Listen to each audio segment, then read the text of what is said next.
Hola a todos, ¿cómo están? Muy bienvenidos a un nuevo capítulo de Construyendo Raíces, la entrevista de la Sociedad Nacional Forestal.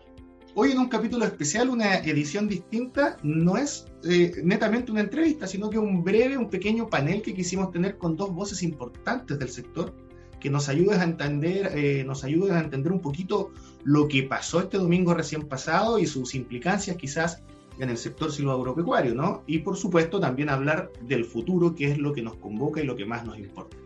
Para ello, en este capítulo tenemos con nosotros a Julio Torres, secretario ejecutivo del Colegio de Ingenieros Forestales y docente universitario. Hola Julio, ¿cómo está? Muy buenas tardes. ¿Cómo está? Muy bien, gracias por la invitación. No, muchas gracias por estar con nosotros. Y también tenemos a Mario Hermosilla, silvicultor y consultor forestal y representante de la Sociedad Nacional Forestal y de las pymes en el Consejo de Política Forestal. Don Mario, ¿cómo está usted? Un gusto saludarlo. Igualmente, Guido, y saludos a Julio también. Excelente. Oigan, vamos con una serie de preguntas. La idea es ir escuchando las dos opiniones, digamos, de estos temas que vamos a conversar el día de hoy, pero también siéntanse en la libertad de complementar la respuesta del otro, de interrumpirlo respetuosamente y vamos conversando todos juntos, ¿no? Y primero preguntarles brevemente qué sensación, incluso, miren la palabra, o sea, primero que todo preguntarles qué sensación les deja un poquito este proceso constitucional que terminó el día domingo con este plebiscito nacional. Julio, si quieres primero. Ok. Bueno, yo creo que al igual que la mayoría de la gente, la sensación que nos dejó fue de sorpresa todos esperamos un resultado mucho más estrecho, lo que se veía en las encuestas, y apareció una votación muy, muy decisiva y muy significativa respecto al rechazo de la propuesta, y por lo tanto el primer acercamiento comentario es de sorpresa ante el resultado y por cierto, una preocupación, porque uno está revisando los comentarios que surgen ponderados de los resultados, se hacen una reflexión muy, muy negativa sobre quienes votaron, desinformados, engañados, en fin.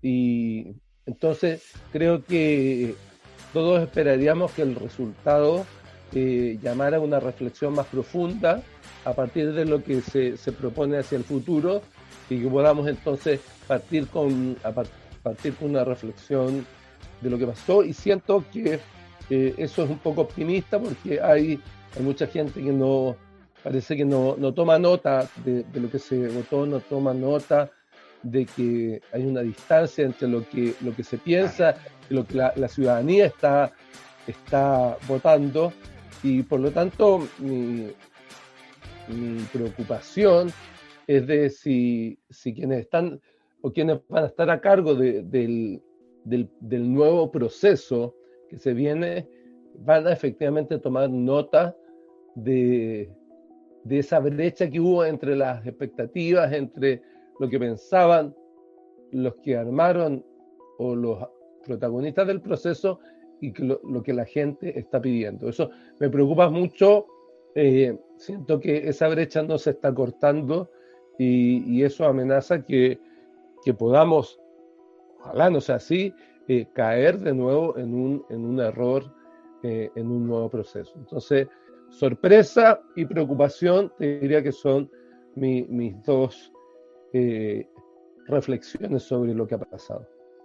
Perfecto, perfecto. Y Mario, ¿tú cómo lo ves? ¿Compartes esta preocupación por esta brecha en el análisis que indica Julio?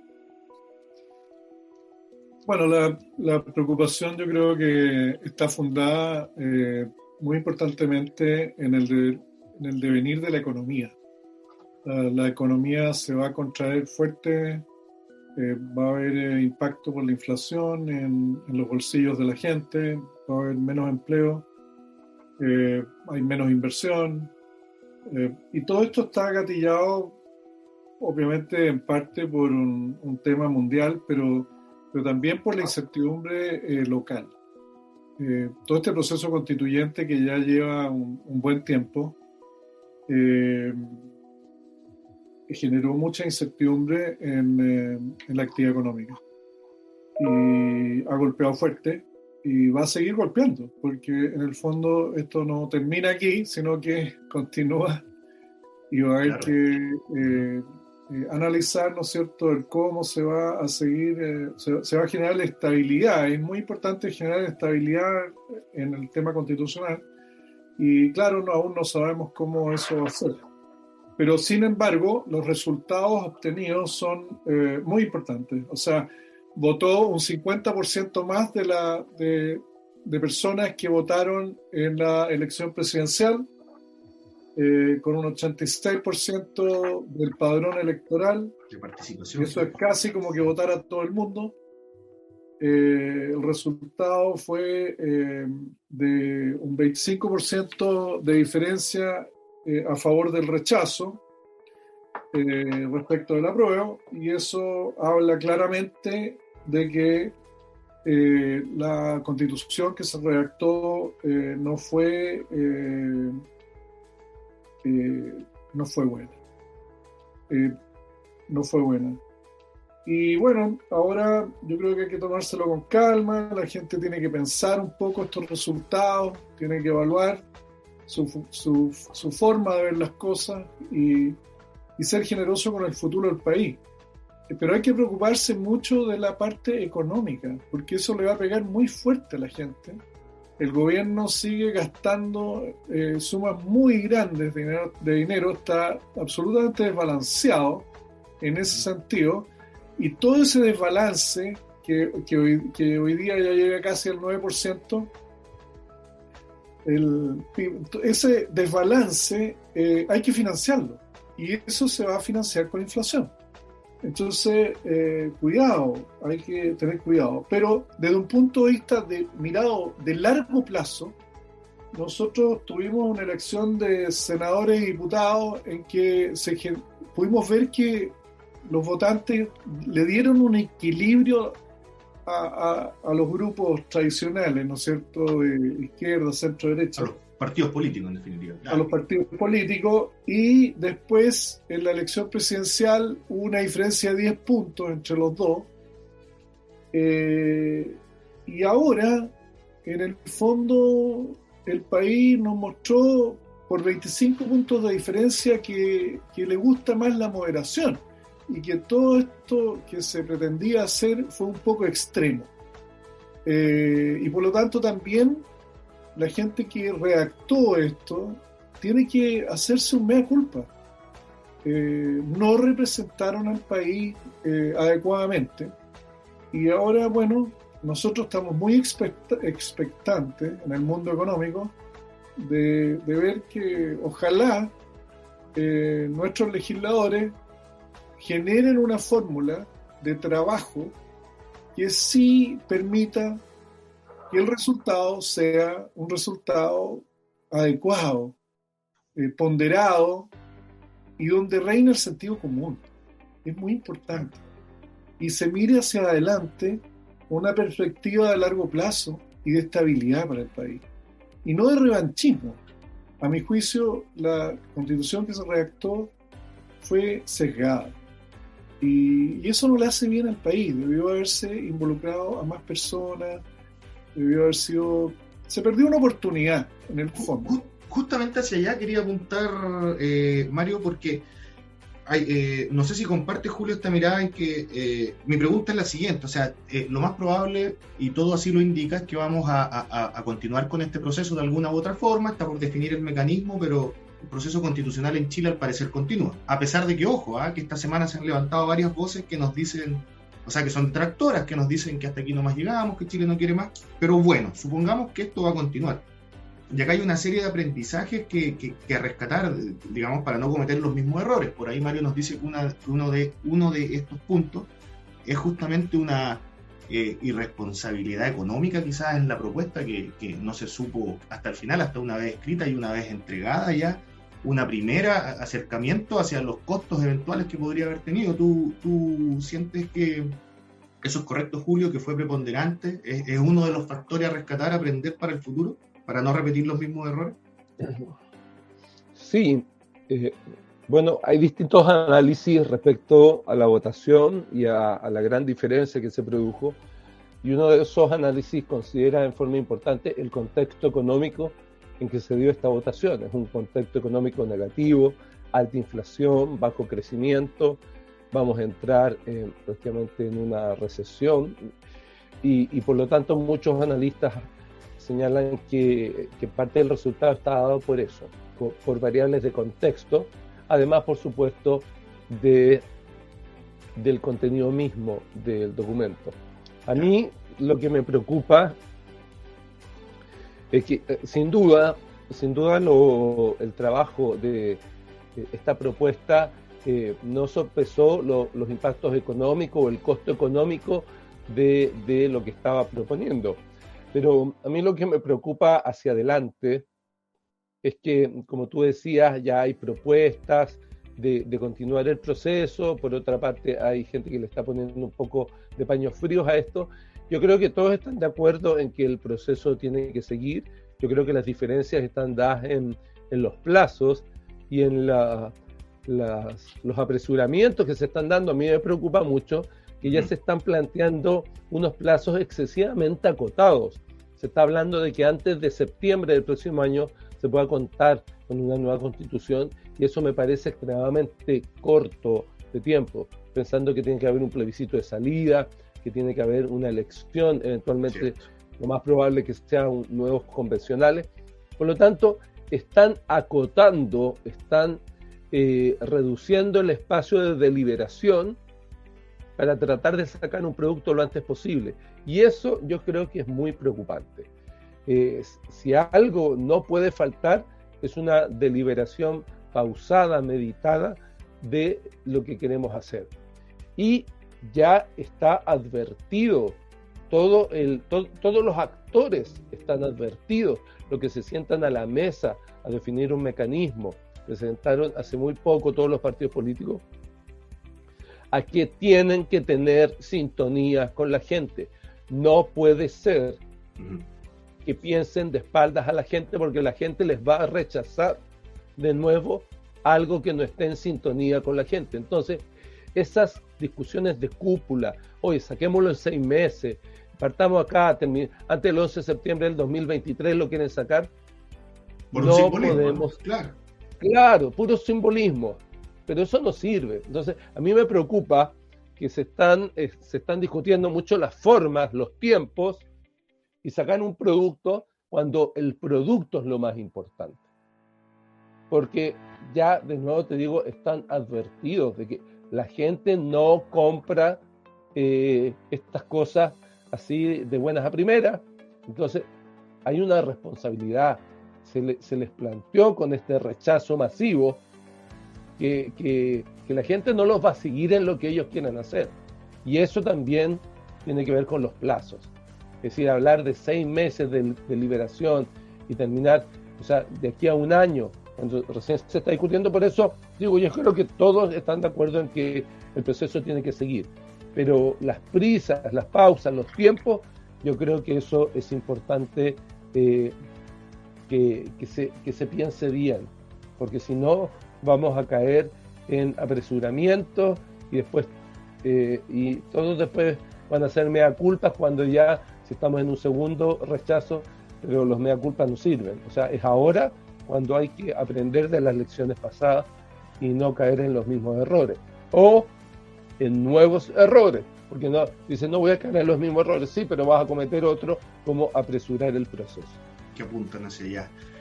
Mario, lo que indica Julio evidentemente es notorio, ¿no? Se ha notado esta semana ese apuro, ese correr constitucional, y aquí la pregunta es que si este proceso efectivamente se apura, vamos a caer quizás en otro de los aspectos que se le criticaron a la convención, que mientras más apurado, menos voces van a ser escuchadas, y dentro de estas voces que van a quedar fuera es muy probable que nuevamente queden fuera las voces de los sectores productivos, en este caso del sector silvagropecuario, porque mucho se dijo que no se quiso escuchar en esta convención a las voces, a la expertise, digamos, al conocimiento técnico, a la experiencia.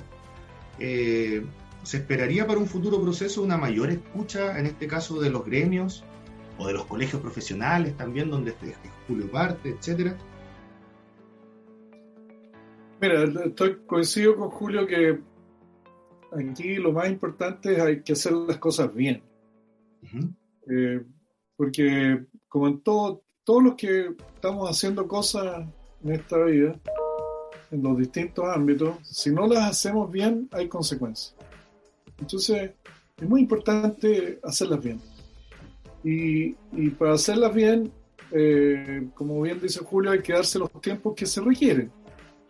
Porque hay que involucrar a los expertos, a los especialistas, a los actores sociales, los gremios, etcétera, digamos, la gente que corresponde, que opina en cada tema, porque aquí hay variados temas, y obviamente en los tiempos necesarios. Pero también todo esto debe hacerse con altura de mira. Yo eso es lo que encuentro que es más importante. Con altura de mira, con generosidad hacia el bien común del país, mirando el bien común y no la ventaja pequeña de un sector. No. Aquí hay que mirar el bien común. Porque al final lo que se expresó aquí, ¿no es cierto?, fue eso. ¿Por qué fue a votar tanta gente? 13 millones de personas de las 15,1 que están inscritas. Es mucha gente la que fue a votar. Y es porque esto era muy importante. Y uno podría creer que la gente no iba a percibir eso. No, si lo percibió perfectamente. Y la gente que, el común y corriente del ciudadano, es gente que piensa y es inteligente. Porque ellos día a día están dándolo todo por sacar adelante a su familia. Entonces, aquí hay que mirar el bien del país. Ahora, si no miran el bien del país en todo este proceso, obviamente que la economía se va a trancar mucho más. Ya vamos a vivir en un proceso de economía trancada durante todo este proceso constituyente. Y tenemos muy malas noticias por un par de años, unos 2 o 3 años por delante, con inflación, con poca actividad económica o menor, con desempleo en varios sectores, partiendo por la construcción, donde se necesita permisos para construir y la autoridad ha puesto problemas en muchos casos, y eso está repercutiendo. La construcción en los últimos 2 meses ha bajado, la construcción en Chile, y la demanda de madera para la construcción, que es uno de los vectores importantes a seguir, ha bajado entre 35 y 45%, el volumen de madera comprada en el mercado nacional. Eso es un índice de los temas y los problemas que vamos a ir verificando en el futuro. Entonces, la autoridad aquí tiene también otro desafío no menor.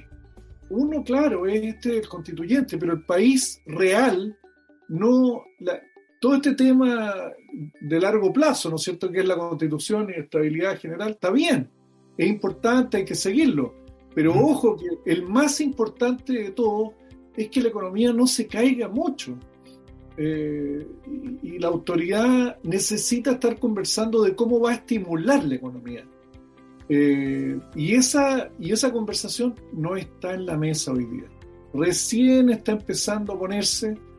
Y parece que aquí estuvieran muy interesados en hacer cambios, pero oye, los cambios producen inestabilidad también. Entonces hay que elegir qué cambios se quieren hacer, pero también cuidando la estabilidad del país. Ha costado mucho construir este país, muchísimo. Y hay que tener cuidado, hay que irse poco a poco. La gente joven, y este es un gobierno de gente joven, tiene mucha ímpetu y muchas ganas de hacer cosas, y es entendible. Eso no es criticable, digamos. Pero hay que tener cuidado, la economía hay que cuidarla, porque son los trabajos para toda la gente que están detrás.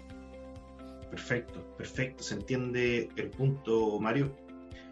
a los dos preguntarles, antes de pasar a lo que es el futuro, ¿no? A los desafíos que vienen, bajo este contexto, por supuesto, pero a lo que viene. Preguntarles, ya para cerrar este tema de lo que fue esta ya convención, ya que ya quedó atrás, si hay aspectos específicos, incluso quizás desde el tema normativo, digamos, desde la norma misma específica, a los que a ustedes le parecen que fueron especialmente preocupantes, digamos, o que sí o sí debemos estar atentos de que no vuelvan a repetirse desde el sector desde el que estamos hablando, ¿no? A ver, yo creo que uno de los aspectos que no debería repetirse es un tema de escala, un tema de nivel de detalle. Las constituciones tienen que ser un poco más generales y menos detallistas. Y el documento que se presentó trataba de abarcar muchos temas horizontalmente y en mucha profundidad. Trataba de pautear mucho, limitando después el debate legislativo que tienen las sociedades democráticas. Por lo tanto, siento que a nivel de escala, una nueva propuesta debería ser un poco más general, Claro. quedarse en un nivel de más arriba y no empezar a poner detalles que se tienen que discutir después legalmente, respecto a los recursos naturales, respecto a cómo proteger los recursos naturales. Basta que tengamos ciertas afirmaciones generales de consenso y después la sociedad verá cómo nosotros concretamos esos anhelos que están, o esos derechos o esas aspiraciones que están en la Constitución. Pero me parece que al menos el documento que fue sujeto a plebiscito tenía demasiado detalle. Y en el detalle se empiezan a tropezar ciertas cosas, empiezan a generar ciertas incongruencias, ciertas inconsistencias. Y por lo tanto yo esperaría que hacia adelante aprendiéramos esa lección y hiciéramos un texto constitucional más liviano. Al menos yo diría que en general, pero también en el tema que nos convoca a nosotros de los recursos naturales y de los bosques, un texto constitucional más liviano. Que no quiere decir que sea más genérico o más vago, pero sí más liviano. Perfecto. ¿Mario? Sí, bueno, coincido con Julio en la necesidad de un texto más liviano. Las constituciones que son más generales y que hablan de principios y respeto por ciertos temas generales son más estables en el tiempo. Y las que son más particulares y aquí hay más de 300 y tantos artículos, qué sé yo, en la Constitución, se meten en problemas, digamos, obviamente, y no había tiempo como para hacer las cosas bien a un nivel tan particular. Entonces, por ejemplo, con lo que respecta al sector privado, si el gobierno quería expropiar algo, lo hacía al valor justo. ¿Qué es lo que es justo? Bueno, puede ser qué es lo que es justo para el gobierno y no justo, o también podría ser que es justo para la persona que está siendo expropiada. Claro. Pero eso no es suficiente. Es muy importante que sea un valor de mercado y que se pague al contado. Y eso en la Constitución actual que ahora rige está.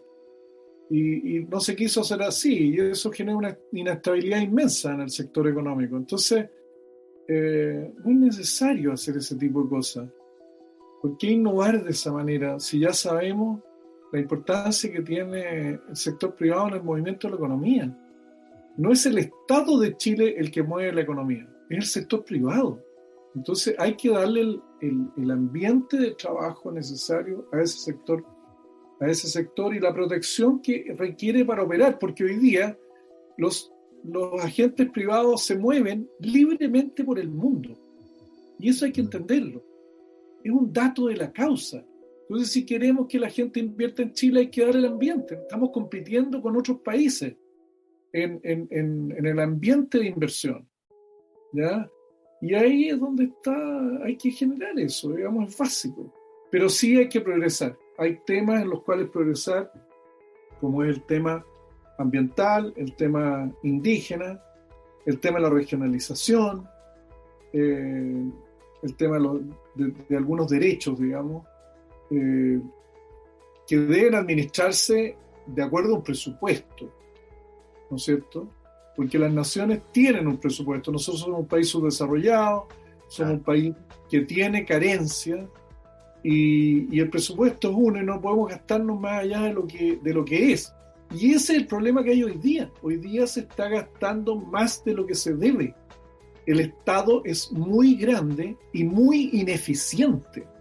Entonces, el Estado tiene que entender que el accionar en la sociedad debe hacerse a través de los privados, porque los privados son mucho más eficientes en asignar los recursos y en cuidarlos.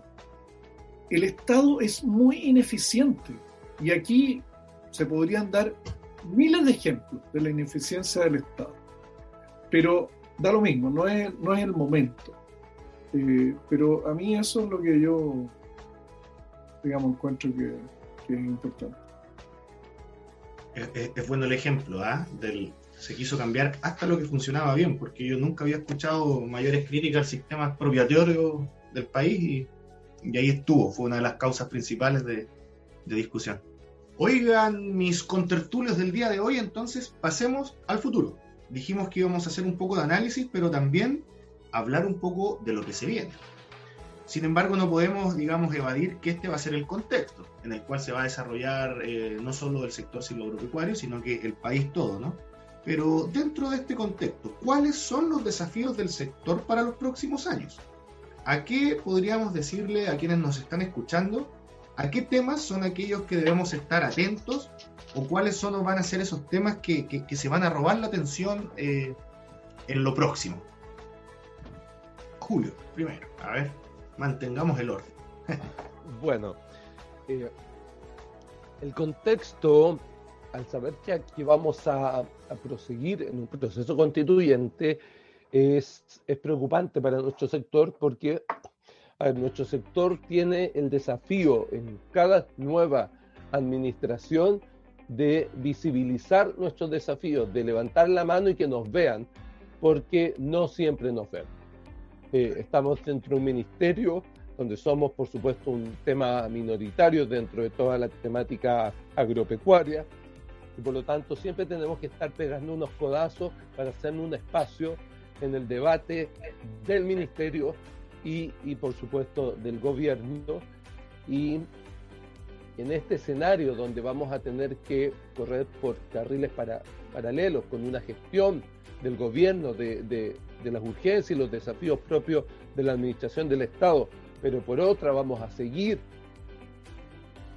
con seguridad un año, tal vez un poco más, en el proceso constituyente, arriesga invisibilizar nuestras demandas, nuestros desafíos, nuestras urgencias, nuestras necesidades, que por cierto han sido postergadas no solo en distintos gobiernos. Estamos con una situación bastante negativa de estancamiento, todas las cifras apuntan a ello, y por lo tanto yo te diría que el escenario es preocupante. Tenemos que redoblar los esfuerzos por poner la agenda forestal en esta nueva administración. Han pasado 6 meses y nosotros nos hemos reunido con distintas autoridades y nos vemos con claridad cuál es la agenda forestal de este gobierno. Y son periodos de 48, son gobiernos de 48 meses, o sea, 6 meses para no tener claro todavía hacia dónde se va a orientar, es preocupante. Entonces, desde nuestra parte, vamos a tener que redoblar los esfuerzos por poner una agenda de trabajo para el sector y tratar de sortear este complejo escenario donde las autoridades van a estar muy dispersas.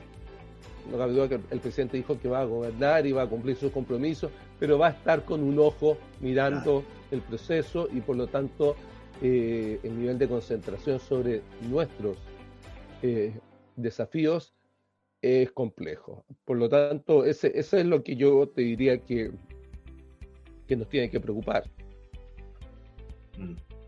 Mario, ¿cómo lo ves tú? Bueno, el marco va a ser, digamos, una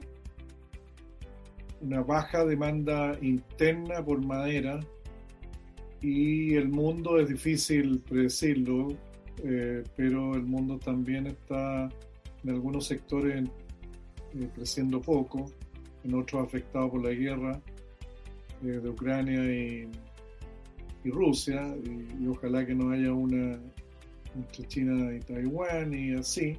Claro. Pero internamente nosotros preocupados de más bien de la Constitución que de mover la economía. Pero es un tema que se está instalando, que se debe mover la economía, y en ese sentido es muy importante el tema de la construcción.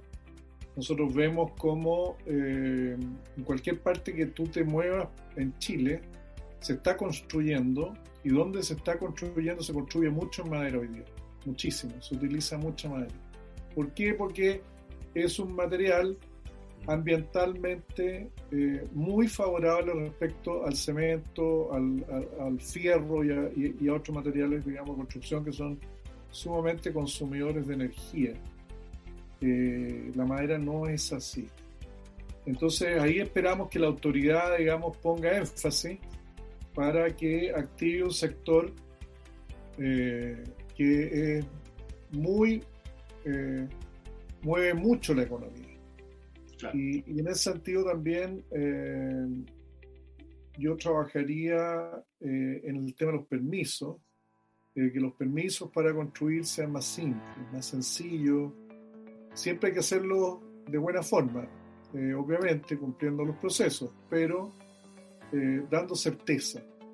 Nosotros hemos tenido en el ámbito de la construcción temas, digamos, de que cuando una obra ha ido en un tercio de construcción, la han parado por con cualquier excusa. Esto es muy dañino. Entonces, la autoridad también necesita mirarse ellos mismos en sus acciones y ver cuáles son las que tienen que corregir. Esa es una de ellas, porque es muy importante para el sector y las industrias el mercado interno. Y el mercado externo está funcionando. El hecho de que Rusia esté en guerra ha frenado el desarrollo de exportaciones desde Rusia, y entonces eso se refleja un poco en el mercado mundial y genera oportunidades. Para Chile los productos están a buen precio, y en general para la gente que tiene bosque, en pino los precios han subido de la materia prima, por lo tanto es bueno el negocio hoy día de plantar pino, es bueno. Y en eucalipto, el proyecto de MAPA en Arauco, que es muy grande, entonces se requiere un volumen del orden de los 2 millones de metros cúbicos para la planta al año, en la planta MAPA en Arauco, mezclado con la temática indígena y con el problema indígena que hay, que afecta a Arauco para abastecer su planta y las plantas también de CMPC y qué sé yo, han generado una fuerte demanda y aumento de los precios. Y esto es importante, digamos, que ojalá se le dé estabilidad a este conflicto y se tranquilicen las cosas, digamos. Pero la entrada de MAPA ha significado para los productores un mejoramiento del precio, y hoy día es muy atractivo plantar ambas especies, tanto pino como eucalipto. ¿Qué otro tema que esté un poco oculto o que esté un poco oculto por la agenda contingente, ¿no? Nos mencionabas ya, Mario, partir por ti, por tu opinión misma. Hablábamos también tras micrófono un poco los desafíos del eucalipto clon, y también que se estaba convirtiendo en opción en otros lugares donde no era habitual hasta el día de hoy. ¿Qué otro tipo de este tema crees tú que está quedando un poco escondido en la agenda, pero que sin embargo tiene mucha importancia para el sector y va a dar que hablar, digamos, en los próximos meses? Mira, en las regiones sexta y séptima hay una reconversión de eucaliptus a pino. Digamos, la especie Eucalyptus globulus no funciona bien en esas regiones y la única especie que funciona bien en esa región es el pino radiata. Así que ahí hay una reconversión bastante silenciosa, pero que es muy importante. Y después ya en la octava y novena, Eucalyptus bloni está reemplazando a Eucalyptus globulus en las partes más interiores y que son para esas zonas un poco más secas, pero el Eucalyptus globulus funciona bien en torno a la costa y es una especie muy, muy buena. Y el Eucalyptus nitens tiene un desempeño muy, muy bueno en general y se está prefiriendo a gloni en muchos lugares. Así que eso es un poco lo que está funcionando ahí. Y en pino, donde había un gran interés por cambiar la especie de pino eucaliptus, eso cambió. Con los precios, con el mejoramiento de los precios de la madera, cambió y hoy día yo te diría que incluso puede ser un poco al revés, digamos, o sea que va a ser más importante, o sea, es más rentable plantar pino. Lo que sí, digamos, en eucalipto tenemos un tema que hay que cuidar mucho, que son a las empresas exportadoras. Las empresas exportadoras son las que generan el precio de equilibrio en el mercado y la partida de MAPA ha generado mucha fricción en la octava región y ya hemos visto como algunas de las empresas exportadoras han disminuido muchísimo sus volúmenes, que eran del orden de los 40 barcos, ya han bajado de 20 barcos en esa zona al año. Y los precios que Arauco está pagando en la zona hacen difícil el funcionamiento de las empresas exportadoras. Si es que ese movimiento en los precios, porque Arauco necesita abastecer sus plantas, hace que las empresas exportadoras no funcionen en la octava región, va a ser una muy mala noticia para los productores. Porque cuando hay un monopolio obviamente los precios bajan y bueno, pero eso está por verse, pero es un tema obviamente que hay que estar monitoreando y que los productores tenemos que estar atentos a eso. Perfecto, no nos queda más que estar ahí atentos a esas novedades, a ver si las conversamos una vez llegados los momentos precisos, ¿no? Julio, preguntarte a ti también, y en este caso desde la mirada del colegio, quizás porque si compartes los temas mencionados por Mario y cuáles otros podrías agregar como parte de la agenda dentro de lo que se viene. Yo entiendo que el colegio siempre está atento también a los debates legislativos, de las leyes del sector que se están discutiendo por ahí, etcétera. No sé, ¿cuáles otros puntos podrías agregar? Sí, antes de eso, quisiera comentar respecto a esto que habla Mario del eucalipto y los precios de exportación.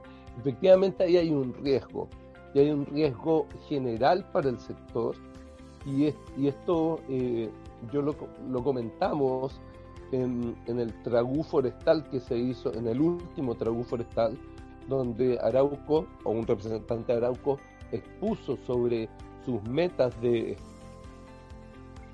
compra de eucalipto para el proyecto MAPA, y hablaba de compras muy agresivas de eucalipto para abastecer la planta, y ahí precisamente nosotros le manifestamos que eso no podía ir en detrimento del mercado exportador, porque si el mercado exportador después se ve afectado, como dice Mario, va a haber un monopsonio y los precios van a bajar. Y eso es malo, por supuesto, para los productores de eucalipto, pero es muy malo para todo el sector, porque va a confirmar los temores, las críticas que la gente tiene sobre el sector. Entonces hay un daño reputacional al sector si no tienen conciencia de que no pueden, de que los precios que pagan tienen que mantener el sector exportador, que como decía Mario, es importante para la determinación de los precios.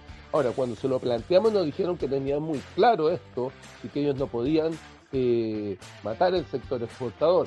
Una cosa es que te lo digan, yo sé cómo están actuando, porque finalmente después la planta de MAPA va a ser una industria voraz que va a seguir pidiendo materia prima.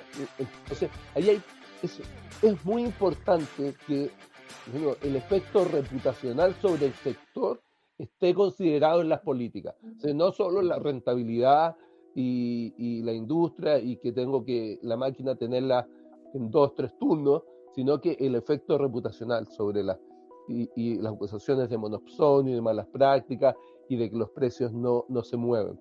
Entonces creo que eso es muy importante.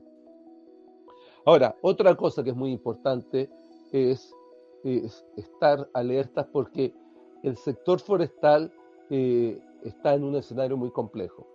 Como te digo, hay cifras malas por todos lados, no hay ninguna convicción de impulsar o de sacar al sector forestal de su estancamiento de parte de las autoridades.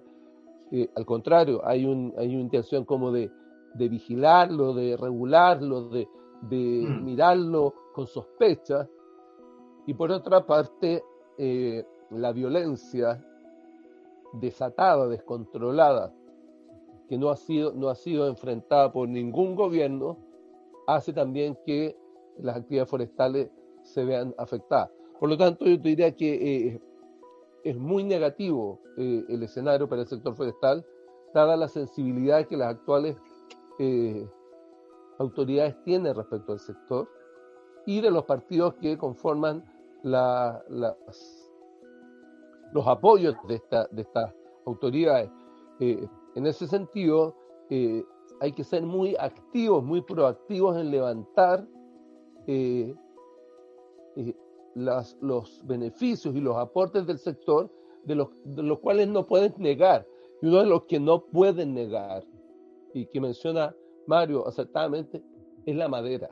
O sea, nadie puede estar en contra de que la economía del futuro tiene que ser una economía basada en más madera.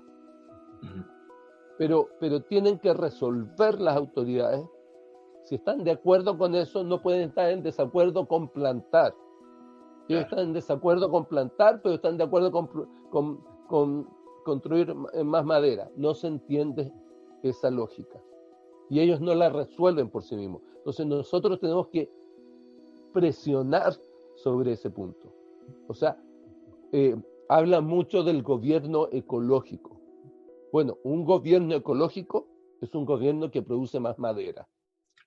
O sea, nadie me va a convencer de que un gobierno ecológico es el que no usa madera. Entonces, ¿qué entienden por gobierno ecológico? Lo hablamos en su momento también, Julio, recuerdo con usted a propósito de los compromisos medioambientales. Sin duda, ni siquiera hemos mencionado eso, que no los vamos a cumplir, pero no los vamos a cumplir con escándalo. ¿Ya? Ni siquiera, o sea, no nos vamos a sacar un 3.9, nos vamos a sacar un 1. Así está, hoy día nos sacamos un 1, no un 3.9. Y por cierto, ni un 5 ni un 6, olvídate de eso. Entonces, este gobierno tiene, o las autoridades, o no solo el gobierno, sino los partidos y esta generación, tiene una distorsión muy grande de lo que es ecológico, de lo que es sustentable, de lo que necesita la sociedad. No saben leer a la sociedad y creen que ecológico es no consumir recursos naturales. Aberrante pensamiento. Entonces, tenemos una tarea durísima. Eso, durísima.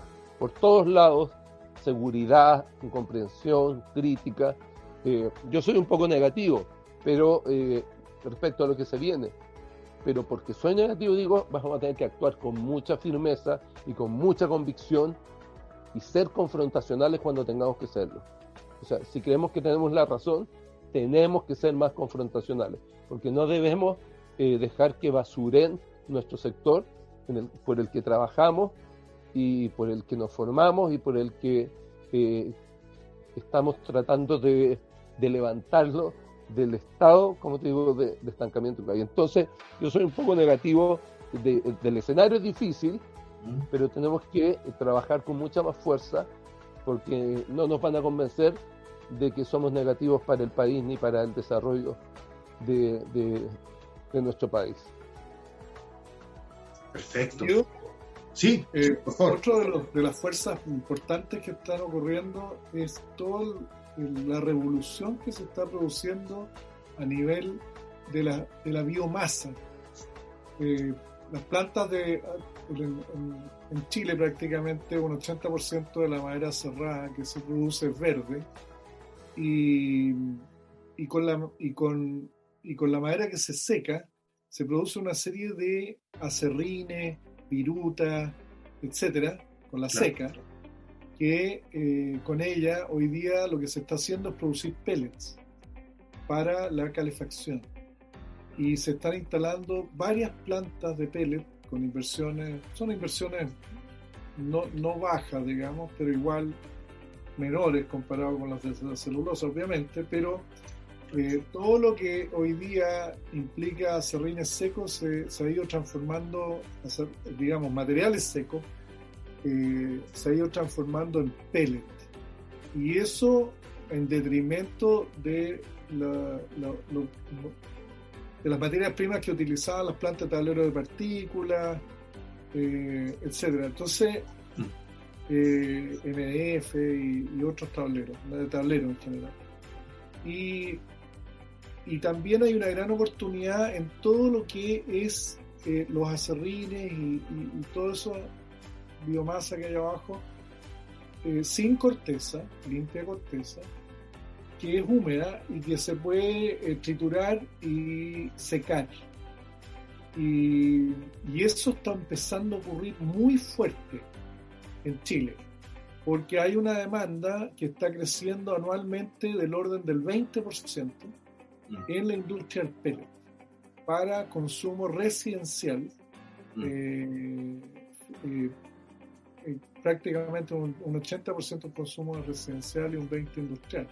Entonces ahí hay una transformación muy interesante con inversiones fuertes y que para abastecer justamente a los domicilios. Y lo que va a ocurrir en los próximos años es que la producción de pellets también va a bajar, porque va a bajar los volúmenes de madera cerrada que van a tener que producir estas plantas por la disminución del consumo del mercado interno. Y claro, van a ir saliendo también otras nuevas plantas que van a ir equilibrando, no sé cómo se va a ir moviendo esto, pero tampoco va a ser sin fricción, ¿ok? Y los precios que tienen estos productos posibilitan incluso hoy día el que uno coloque plantas para astillar metro ruma, para descortezar y astillar metro ruma, lo que es una muy buena noticia para los productores, porque nosotros siempre en esa materia prima, en pino al menos, hemos tenido muy malos precios, y el pellet, digamos, ha ido subiendo de precio y ya está permitiendo pagar mejores precios por el metro ruma en esta industria. Así que ahí hay otra transformación que está ocurriendo muy interesante en el sector forestal. Oiga, ese es un temazo, don Mario. El otro día conversábamos ahí con la gente, con el presidente, si no me equivoco, de HBIOM, ¿puede ser? Claro.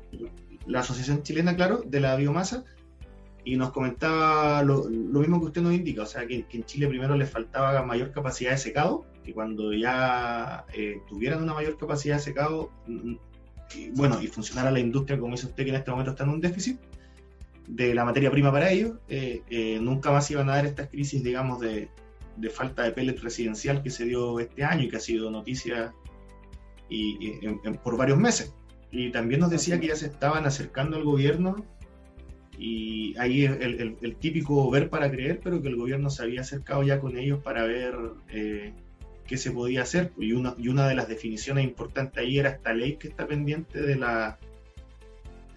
Julio me puede ayudar con el nombre exacto de la ley, pero la ley de la leña, que le pusieron, ¿cómo se llama coloquialmente? O sea, que la declara combustible, puede ser. Exacto, que la declara combustible, porque ellos Claro. decían, a pesar de nuestra tremenda injerencia en la matriz energética del país, somos la única que no tiene ninguna posibilidad, porque no nos reconocen siquiera como para tener una posibilidad de subsidio. Nos decían, si a nosotros nos dieran un décimo de esa posibilidad de subsidio que le dan hoy en día, por ejemplo, a la parafina cuando va a comprar la gente, decíamos, nosotros estamos súper cerca de producir pellets casi gratuitos para la sociedad. Lo que se haría con los planes del gobierno de conversión de estufas, digamos, de todo tipo a la de pellet, haría pero unos tremendos programas gubernamentales a favor de todo lo que usted señala. Pero por mientras decían que estaban atados de mano hasta que esa ley algo avanzara. Julio, lo mismo, no sé si hay otro punto que agregar ahí, y porque la pregunta final va precisamente a lo que ya nos olvidamos un poco de las normas constitucionales, pero de qué se podría esperar de las políticas prontas, de las políticas gubernamentales, lo que tenga que ver con institucionalidad, con leyes próximas para definir, con reglamentos, incluso si se fuese más específico, que favorecerían al sector, o que hay que estar atento, o que hay que fomentar la discusión de ellos, digamos. ¿Qué podemos insistir? ¿Qué podemos esperar? Bueno, como decía anteriormente, han pasado ya, estamos cumpliendo 6 meses, y los distintos actores del sector no tenemos todavía claro cuál va a ser la agenda forestal del gobierno. Hay ciertas luces, hay ciertas entrevistas que ha dado, por ejemplo, el director ejecutivo de CONAF respecto a su énfasis en la restauración ecológica de bosques y lo que se está haciendo con el proyecto Siembra por Chile, que también tiene que ver con más bien creación de empleo, pero orientado a acciones que ayuden a la restauración. Nos hemos reunido un par de veces en el Consejo Político Forestal. Ahora en septiembre va a haber una tercera sesión, pero no tenemos claridad todavía, no tenemos claridad de hacia dónde, qué acciones se van a hacer y hacia dónde va a apuntar la agenda del gobierno, lo que por supuesto nos preocupa, dado los cortos tiempos, y como te mencionaba creo en una entrevista anterior, nosotros lo que hemos puesto como agenda de trabajo es un fuerte énfasis en los compromisos internacionales que el Estado de Chile, no este gobierno, no el anterior, sino el Estado de Chile, suscribió con la Convención Marco de Cambio Climático, y que estamos muy lejos de cumplir. Nos importa porque nuestros compromisos fueron compromisos de forestación y de manejo del bosque nativo, justo las cosas que no estamos haciendo. Por lo tanto, ahí hay una presión que debemos ejercer sobre las autoridades para que definan qué acciones van a tomar para cumplir esos compromisos. Entonces, nuestro objetivo es no seguir esperando. Hemos esperado 6 meses ciertas definiciones del gobierno en materia forestal y no las hemos tenido. No podemos seguir esperando otros 6 meses. O sea, un cuarto del gobierno no lo podemos seguir esperando. Y pensemos que el periodo octubre-marzo es uno de los periodos más flojos, porque tenemos enero, febrero, vacaciones, en fin.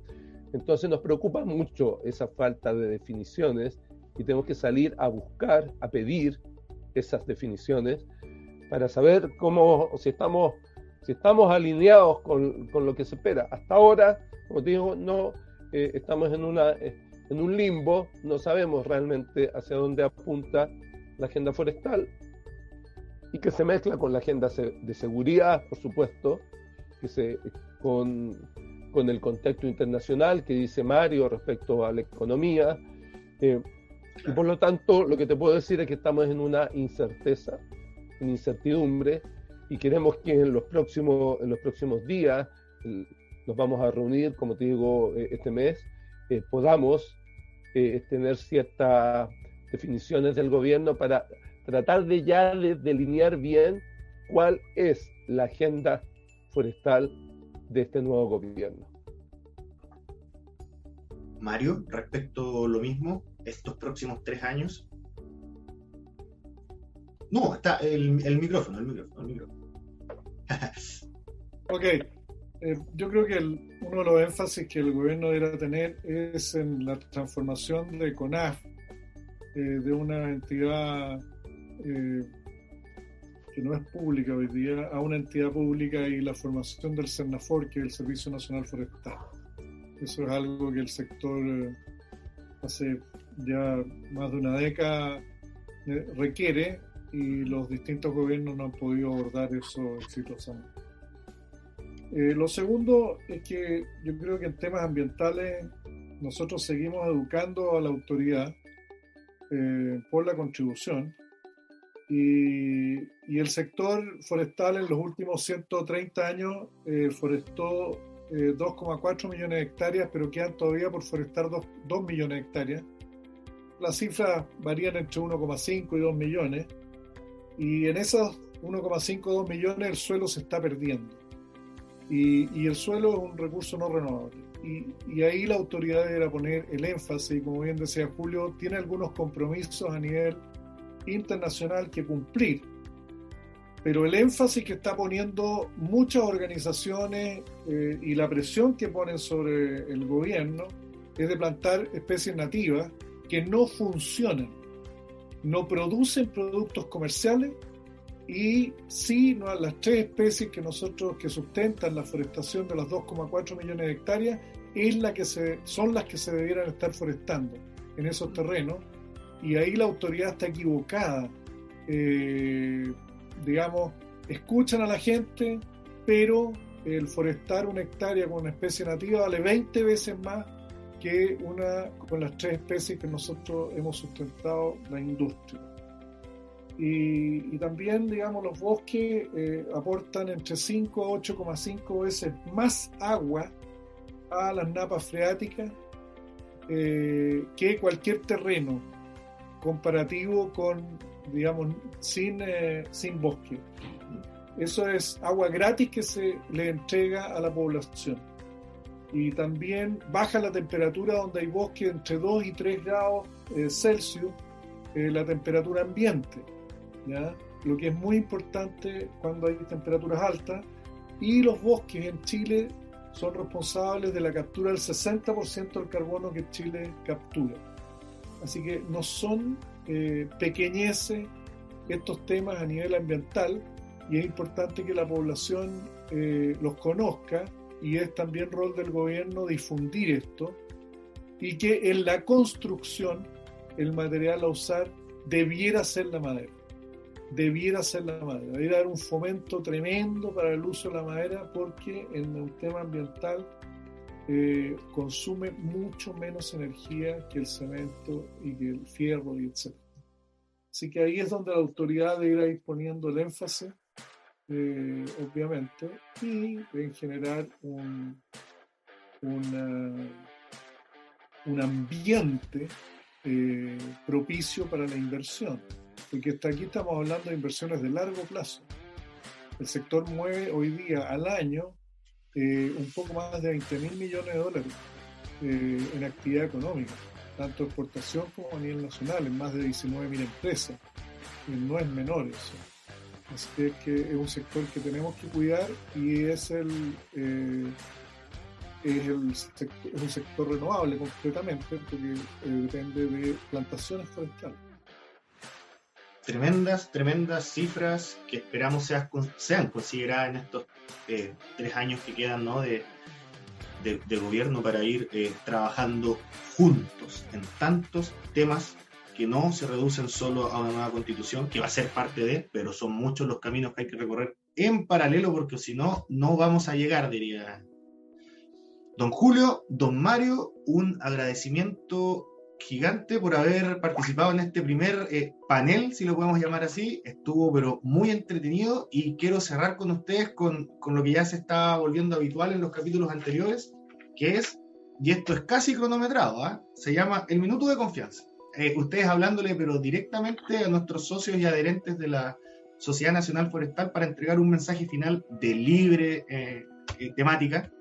Así que partamos primero, Julio, tu minuto de confianza para quienes nos están escuchando. Bueno, en un minuto yo te diría que nuestro principal desafío para los próximos 3 años es un trabajo más articulado entre todas las organizaciones que conforman el sector forestal. Es decir, la única manera de que saquemos al sector de la situación, como te digo, de estancamiento que hemos mencionado, es trabajar muy articuladamente. Que las autoridades vean una sola voz, escuchen una sola voz, vean un solo cuerpo, y en ese sentido el colegio ha estado trabajando para establecer puentes con todas las organizaciones y trabajar de manera mucho más mancomunada.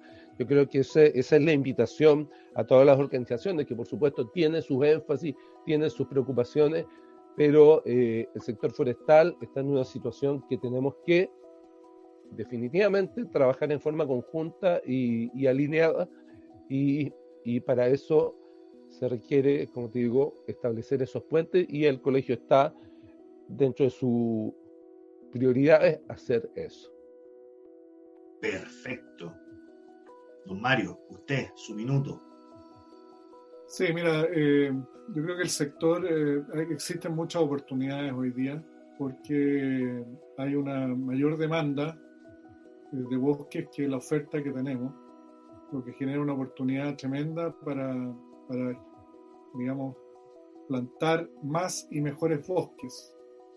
En ese sentido, los pequeños propietarios, hay una oportunidad para el gobierno de ayudarlos a plantar con material genético, mejor material genético, plantar, digamos, ralear los bosques, porque el raleo genera diámetro, y a mejor vender sus bosques. Y por otro lado, todo este crecimiento de la industria del eucalipto nacional va a ir está generando estrés. Necesitamos cuidar a nuestros exportadores, pero también ha generado mucho interés por los bosques de quienes se atrevieron en su minuto a apostar por este negocio. Así es que yo veo oportunidades por ahí. Y los grandes problemas que nosotros tenemos es la inseguridad en el mundo indígena, que ha generado en nuestros recursos en un par de regiones del país, y que está tratando de irse hacia, digamos, ampliarse. Y ojalá que la autoridad logre controlar este tema. Hasta la fecha no han sido eficientes, y lo único que ha ido ocurriendo es que esto se ha ido profundizando, lo que es una muy mala noticia para todos nosotros que estamos en esta actividad económica. Puentes, oportunidades y seguridad. Nos quedamos entonces con esos minutos finales, y le agradezco nuevamente a ambos por haber participado de este pequeño panel. Se pasaron, creo yo que fue una conversación muy entretenida y que nos deja harto que analizar. Así que muchas gracias a ambos. Gracias a ti. Chao, Julio, que estés bien. Chao. Gracias, Guido. Y muchas gracias también a todos los que nos escucharon en este nuevo capítulo de Construyendo Raíces, la entrevista de la Sociedad Nacional Forestal. Nos escuchamos todos juntos nuevamente en un próximo capítulo. Que estén muy bien.